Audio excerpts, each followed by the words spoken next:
Come on in to Margaret McSweeney's Kitchen for Kitchen Chat, where every week you'll meet chefs, cookbook authors, foodies, gourmets, and just plain people who love to eat. And along with laughter, chat, recipes, and stories about food, you'll sometimes also hear words of inspiration, love, and hope. As Margaret always says, Kitchen Chat is food for the senses and food for the soul. So grab a cup of coffee, put your feet up on a comfy chair, and get ready to spend a little time with Margaret and her friends. Hello, everyone, and welcome to Kitchen Chat. This is your host, Margaret McSweeney, sitting at my kitchen counter in the Chicago suburbs, and I am so glad that you are tuning in today. I hope everyone has had a great holiday season with the Thanksgiving and that your turkey wasn't too dry and that everyone enjoyed the food and fellowship. And we're kind of continuing that theme today with our guest, Shauna Niequist, who is the author of Bread and Wine, A Love Letter to Life Around the Table with Recipes. And I have loved reading Shauna's book, and she really helps us get a sense of creating traditions around the table and how life in a really unique way kind of revolves around food and creates taste memories. So I'm so excited for you to meet Shauna today. So Shauna Niequist, welcome to Kitchen Chat. Thank you so much. Thanks for having me. Oh, this is great. And I love, Shauna, your book and the theme that just really entwines through it, that setting the table and sitting around the table is really about creating family moments or moments with friends and just creating those taste memories for food. And you so eloquently describe all the different, highlights and lowlights in your life and kind of pair it with a special recipe that captures that moment in your life. And I'd love to start off with the blueberry crisp. Could you share that story and the special taste memory of the blueberry crisp? Sure. Well, I grew up outside Chicago in this area, and but we would always spend our summers in South Haven, Michigan, where both my parents spent their summers when they were little. And South Haven, Michigan is the blueberry capital of the world. I know that people in Maine will tell you different, but I have it on good authority that it's South Haven, Michigan. And so every summer we would pick blueberries, and I have all these memories of coming home from the lake, ready to start school again. We would spend our whole summer up there, and my mom would have boxes and boxes of blueberries that we'd been picking all summer, and she would wash them all and sort them all and bag them up so that all year round we would have blueberries from the lake. And she was a really healthy cook, and I love this about her. I did not appreciate it when I was little, but I totally appreciate it now.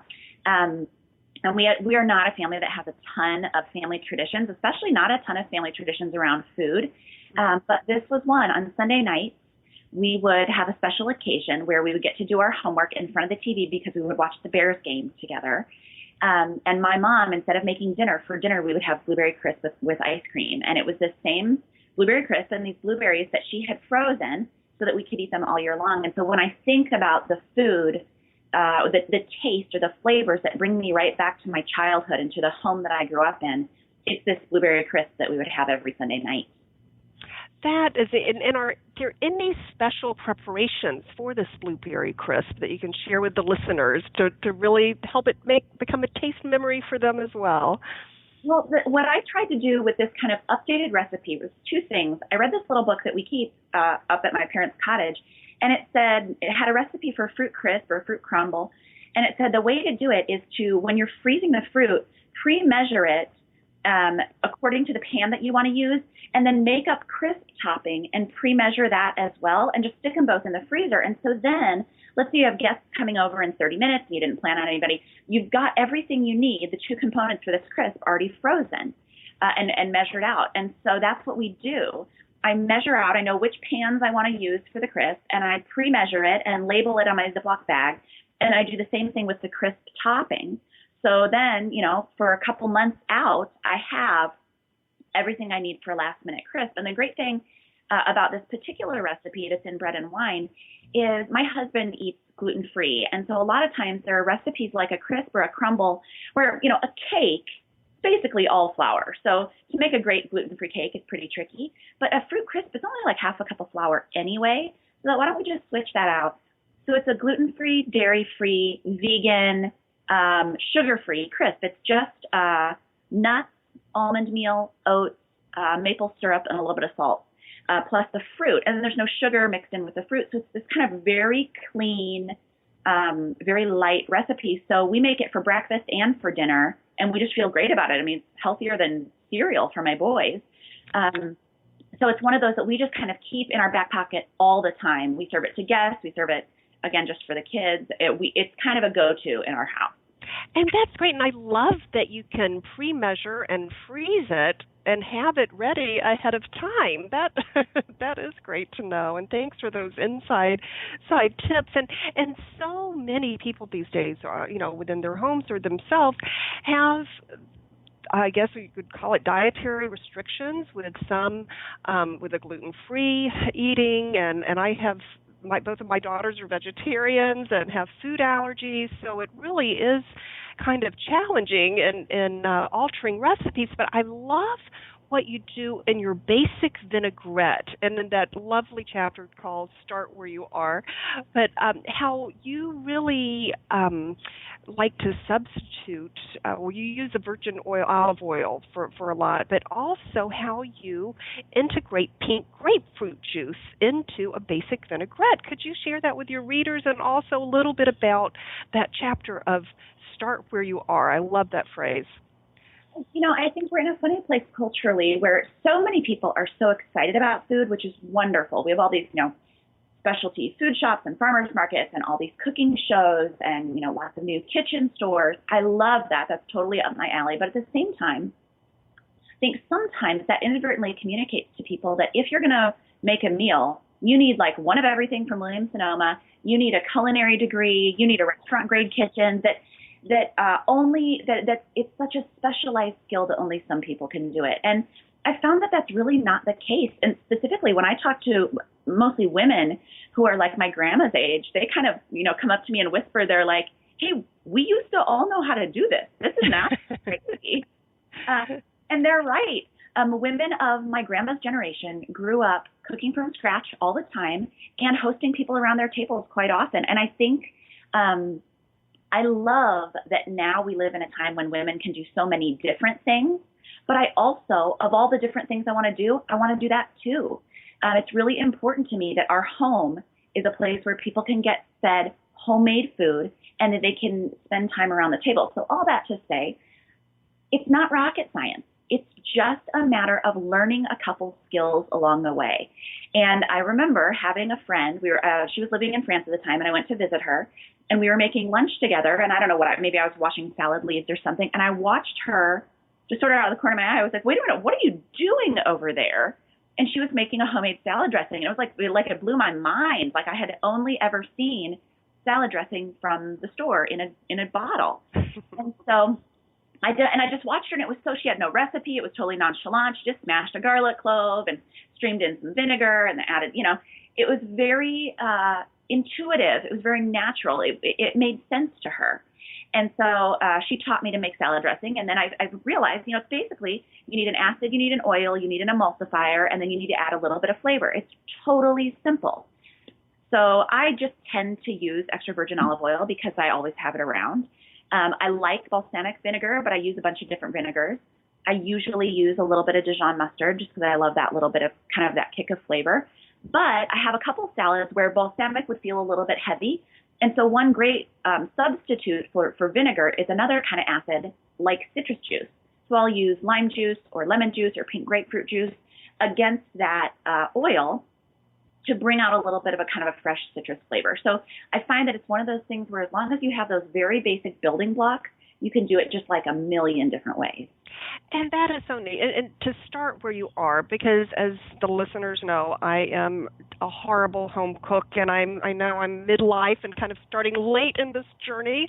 But the small starts, small steps, and starting where you are. And this summer, I have to share this with you, Shauna. It's so neat. A dear friend of mine bought a lemon tree for me, and I have this lemon tree sitting in my family room now. It was outside on the deck, but with Chicago weather, it's definitely inside, and it is still blooming. And so for little recipes, or even with Perrier or sparkling water, I just pick a little lemon off my tree that's inside and just slice it and just make it become flavorful. So I've kind of created a little tradition by starting where I am. So I love your advice, or start where you are. That's such a wonderful, wonderful thing. So let's talk about the risotto.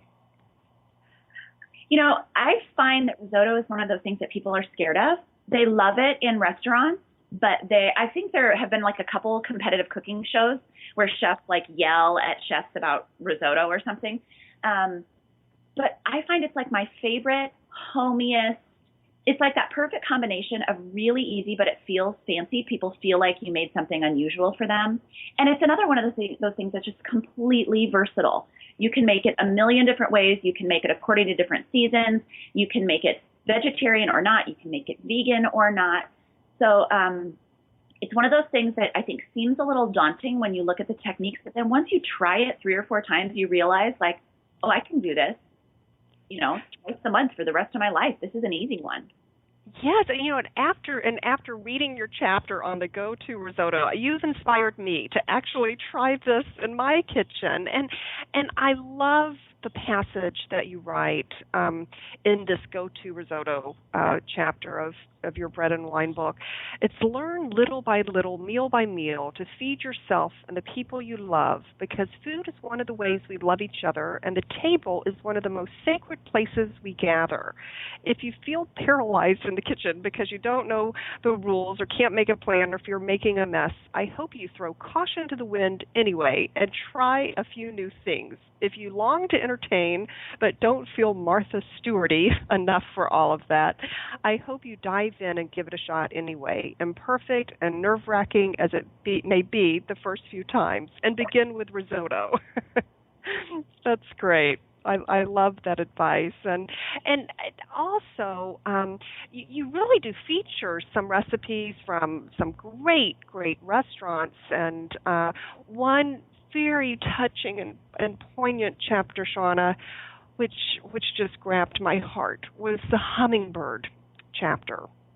And I'm a big fan too of Chef Art Smith and his wonderful Table 52 restaurant in Chicago. We're so lucky to have that. Can you share just a little bit about the poignancy of hummingbird and just for listeners to really get a sense too of how food can really connect with the things that are going on in our life? Like so many women, I had a really, getting pregnant with my son Henry was totally easy, totally no problem, easy pregnancy, easy delivery, easy newborn season. And so I think we thought, okay, now this is going to be a part of our life that's easy for us. I know it's not for many people, but look, it is for us, and we're so thankful. And then when I tried to get pregnant a second time, we had just this incredibly heartbreaking 5-year period of miscarriage after miscarriage, and loss after loss, and disappointment after disappointment, and a whole lot of bad test results, and it was just a mess. And then 5 years after we had Henry, I got pregnant finally again, and it was still very early, and I was so scared. And any woman who has lost multiple pregnancies knows those first 12 weeks are like the longest 12 weeks of your life. Every day you just wake up like, oh, thank God I'm still pregnant. Let's just try for one more day, And so I was right in the middle of that. I was just newly pregnant. and so afraid. And so I wasn't even really experiencing the happiness of it. I was just sort of, counting the days. Like, can we get through one more day? Can we get through one more day? And in the middle of that, it was Valentine's Day. And we went down to Table 52 with some dear friends and sitting around the table in that just beautiful restaurant, eating this just extraordinary food and meeting Art Smith and being in the space that he created that's so gorgeous. It was like one of those, it was like I was in a little bubble just for a couple hours. And just for a couple hours, I stopped worrying. And we ate amazing fried chicken and goat cheese biscuits and hummingbird cake. And they do this amazing, like homemade ginger ale. So it's super gingery and strong. And while we were there, the table next to us, there was a couple on the table next to at the table next to us that got engaged, and it was just so romantic. And it was, you know, as we drove home, I just thought, like, yeah, I don't know if it's going to be okay, big picture. I don't know if this pregnancy is going to be a healthy one. But for a couple hours there with people we love around the table, like, I felt like a little bit of fresh air, and that was enough for me. Wow. And it's just so and just reading your book, and listeners, I'm going to leave a link to Bread and Wine. It's almost like a life memoir sitting around the table where you just share your heart along with recipes that have created taste, memories, and traditions for your friends and family throughout the years. I just love this. And I think it's so wonderful, too, how you share your love of food with your cooking club. Could you tell us a little bit about the cooking club and maybe how listeners can start their own cooking club in their own homes? Oh, you know, I love to talk about the cooking club. It is like my favorite thing. So when we, about, I think it's probably 5 years ago now, my cousin and I, who's one of my best friends, we said we want to start a cooking club. And my personality is like, well, let's just get a bunch of people together and just, I don't know, start something. And she's like, sure, totally fine. I've done some internet research. I've checked some books out of the library. There are 3 or 4 main schools of thought on how to put together a cooking club. And so, well, you know, so that's how she is and that's how I am. But what we decided to do just for our current season of life and whatever, we said we're going to get together once a month and we're going to cook. We're going to cook largely separate, but then we're going to come together, finish the prep, eat together, talk about what we made, and then we'll keep track of the recipes. So we're sort of building our own kind of informal cookbook together.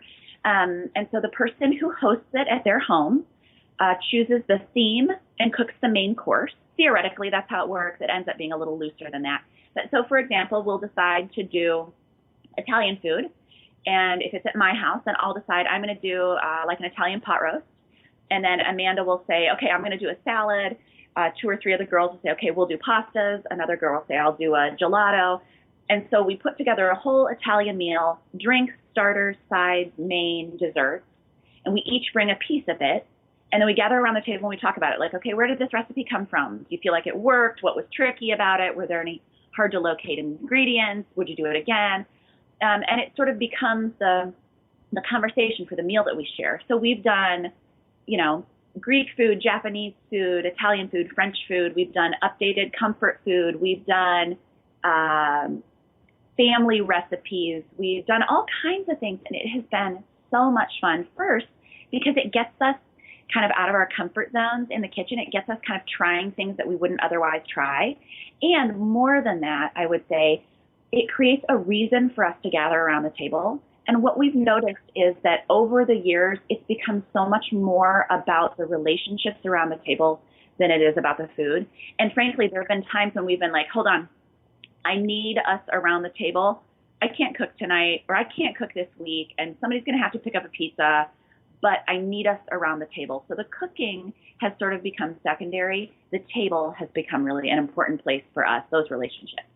Oh, it's truly the centerpiece of the home and the kitchen and the table, and so much happens around the table. And in your book, Bread and Wine, you share just so many life milestones, and then not necessarily milestones, just everyday happenings, and just the struggles of motherhood and just things that happen at the table, and even I love the challenge of how you really challenge yourself to do a marathon. And congratulations! I mean, that is a huge accomplishment, and how you pair the recipe that went with the marathon, your taste memory for that. Can you share a little bit about that recipe? Yeah, I have never really been an athlete, so training for a marathon was a whole new deal for me, and it was great. I did it with Team World Vision, and if you're ever going to do a long race, a half marathon, a triathlon, anything that you are kind of unprepared for, the only way to do it is with a training team. And Team World Vision absolutely got me from that first 3-mile run across the finish line 6 months later. So I'm so thankful to them. But you find along the way that when you're running, say 6 miles, 3 nights a week, and then 18 miles on a weekend, you are starving. I mean, you're absolutely I was telling Aaron, I'm like an 18-year-old boy. Like, I am just hungry all the time. And what I craved were these big, heavy salads. So not just greens. I wanted cheese and chicken and nuts and fruit and lots of flavor and a really big dressing. And I wanted like a wheelbarrow full of it. And there was this restaurant, when we lived in Michigan, there's this restaurant called the Greenwell that I just loved. And they have a Michigan harvest salad. And basically, so you know how if you order anything that's like a California burger or a California sandwich, that just means it has avocados on it. If something is Michigan, that means it has dried cherries in it. That's like the code for Michigan food, which is great. Oh. So it's Michigan harvest salad. And it's this beautiful salad with mixed greens and walnuts and dried cherries and fresh pears and caramelized onions and lots of goat cheese. And sometimes we put roasted chicken in it. And then it has like a maple balsamic Dijon vinaigrette. And it's like I made it every day when I was. They're so good. I love salads. They're really substantial, especially like you were saying, you don't love to cook or you're not super experienced at it. I think a nice big salad, especially if you do just something really simple with it, like a pork tenderloin or chicken or whatever, it can be almost the center point of a meal. And it doesn't require a lot of cooking. And so it was my mom's birthday last week. And she requested, we did dinner over at her house, and she requested, please bring that Greenwell salad. It's in regular rotation still, even post-training. Oh, that's great. And the recipe is on page 81 of the Bread and Wine book. This is great. That's another place I can start here, to start where you are. I just love this book. And listeners, I think you will too. Just the juxtaposition of these wonderful recipes and along with life, just your memoir and quite a life you have led already just at such a young age. I love too, and I am going to try this, your Mar-a-Lago turkey burgers, adapted from the Oprah magazine that you include in your section of the Mayor of the River. Could you share a little bit about that taste memory? Sure. Well, the turkey burgers, they really are like my total favorite. I'm not a huge beef eater. I mean, I like it, but I feel like it's really easy to get to the end of the summer and realize oh my gosh, I've had a hamburger off the grill every other day. This can't be a good idea. And so I love the idea of turkey burgers, but frankly, they just don't taste as good as a beef hamburger, most of the time. If you're looking for that good, meaty hamburger taste, a turkey burger is never going to live up to that. And so what I love about this recipe is it's sort of saying no, this is not supposed to taste like a good, juicy beef hamburger. This is its own thing. It's got all these crazy ingredients in it. It does require a fair amount of chopping. You have to know that going in. But it's got green apples and scallions and celery and chutney, which is my favorite kind of secret ingredient because it makes things just so flavorful and vibrant. So it's got all this crazy stuff in it. But what it means is it's this totally different version of a burger, which I think when you spend as much time grilling out as we do in the summer, it's kind of nice to have a different flavor. And so my brother and I are really close, and we both have summer birthdays. And so, and we both spend summers still up at the lake. And so whenever I think of his birthday, I think of we're definitely going to go out on the boat, and then we're definitely going to have dinner at the cottage. And so we're definitely going to cook on the grill. And so when I think of his birthday, I think of these really summery, bright flavors, the Granny Smith apples and the scallions and that mango chutney, and just really a fresh, bright set of flavors. So yes, and I love also it has a little curry powder, and that you don't have to make the mango chutney yourself. You can just pick up, and you give some good resources. Trader Joe's makes a good mango chutney, and others in the food aisle. So I like how you make cooking accessible, I guess if you would say that, but delicious. So it's just wonderful tips. What do you think your top tip for home cooks would be? My top tip would be don't let the pressure to be a perfect cook or an extraordinary entertainer keep you from gathering people around the table. That's the one thing. Again, I think we sort of think like, oh, I'm not that kind of person. I'm not a stellar cook, or I'm not like I don't have like a million matching tablescape options or whatever. I think in our culture right now, people are desperate to gather around the table. I think people are so busy, and I think that busyness makes us so lonely. And I think what people want is to sit around the table and to be heard and seen and loved. And the extraordinary tablescape and the phenomenal food are totally not the point.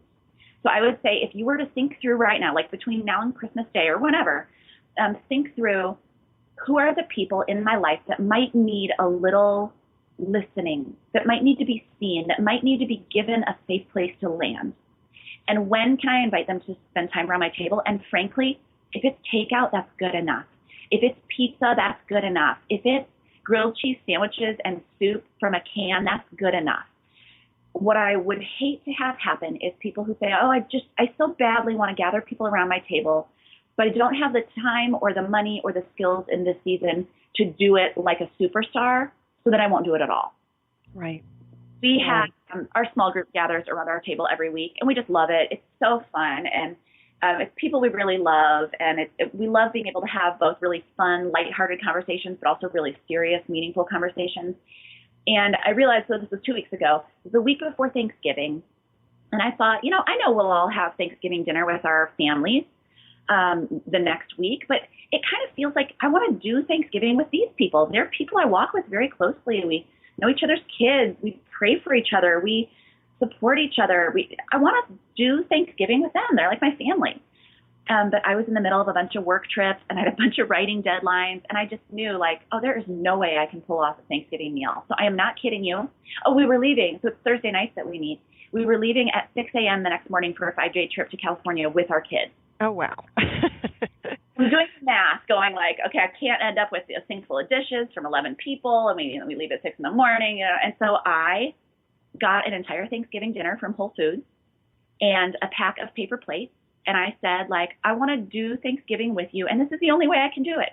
So I hope there's a season in my life where I can cook it from scratch for them. I would love to do that. That would be so fun. But it wasn't going to be this year. And so Whole Foods made a totally fantastic dinner, and I served it to them on paper plates. And we went around the table and talked about what we were thankful for. And it was good enough for us. And I'm so glad that they didn't say to me like, oh, I'm sorry, if you didn't make it from scratch and serve it on china, we don't have time for this. They said, like, we'll show up no matter what. And we just love being fed, and we love being around the table. So I think that's the biggest thing I would say. The point is the gathering, not the perfect food or the perfect tablescape. That is so well said. The point is the gathering, and to come to the table and just break bread together and just share those moments and create those taste memories and traditions that can be passed throughout family generations. And I just love how you are sharing your heart in this book with recipes and traditions that you can make and share with others. Shauna, do you make food gifts for Christmas? Or I'm just curious if you have any food projects that you do as Christmas gifts, and if you could share that and give some of our listeners ideas. The first thing that comes to mind is I do a dark chocolate sea salt butter toffee that I just absolutely love. I don't have a super like sweet tooth, but I love dark chocolate, and I love anything that's kind of that salty, sweet combination. That's totally my favorite. And so my cousin one year, we do a cookie exchange with the Cooking Club girls, and everybody did cookies, but Melody did this dark chocolate sea salted butter toffee, and I just went crazy for it. Like I ate it all the first night. And so that's something that I always keep the ingredients on hand. It's just a bag of dark chocolate chips, sugar, a stick of butter, and a little bit of sea salt. And so then I find that I always have those ingredients. It comes together really quickly. You don't even need a candy thermometer. And I'm a terrible baker, so if I can make it, anybody can make it. So like for teachers, a lot of times, the last couple of years, I do like a little bag of the toffee and then another gift or something like that. So that's kind of my food gift go-to of the season. And that's great. And I think food gifts are gifts from the heart, and they don't break the bank. And it's just something that I think the recipient really values and appreciates. I totally agree. Yeah. Well, that is great. And I love, too, how you share at the end of the book my best entertaining tips with sample menus. This is just a wonderful resource across the board and just a delightful and a delicious read. So, listeners, I'm going to have a link on the website to Shauna's new book, Bread and Wine, and definitely visit her on the website, www.shaunaniequist.com, and that's NIEQUIST. And once again, I'll have the links and everything. And Shauna, this has just been so wonderful to chat with you from my kitchen and to learn a little bit more about your traditions and cooking, and thank you for taking the time to be on Kitchen Chat and for sharing the beautiful stories from Bread and Wine and the beautiful recipes as well. Thank you. It's totally been my pleasure. Thanks so much. Oh, and listeners, as you are busy this season, please just remember to take a few moments and to sit down for a second and savor the day. Thank you for joining us today. If you're interested in Margaret's books, A Mother's Heart Knows, Pearl Girls, Encountering Grit, Experiencing Grace, and Go Back and Be Happy, please just click on the covers on the webtalkradio.net page in front of you. Margaret would love to connect with you and hear from you, so join her on Twitter, Facebook, her blog, or click on this website to leave a note and share a recipe. Thank you again, and we'll see you here again for a new show next week.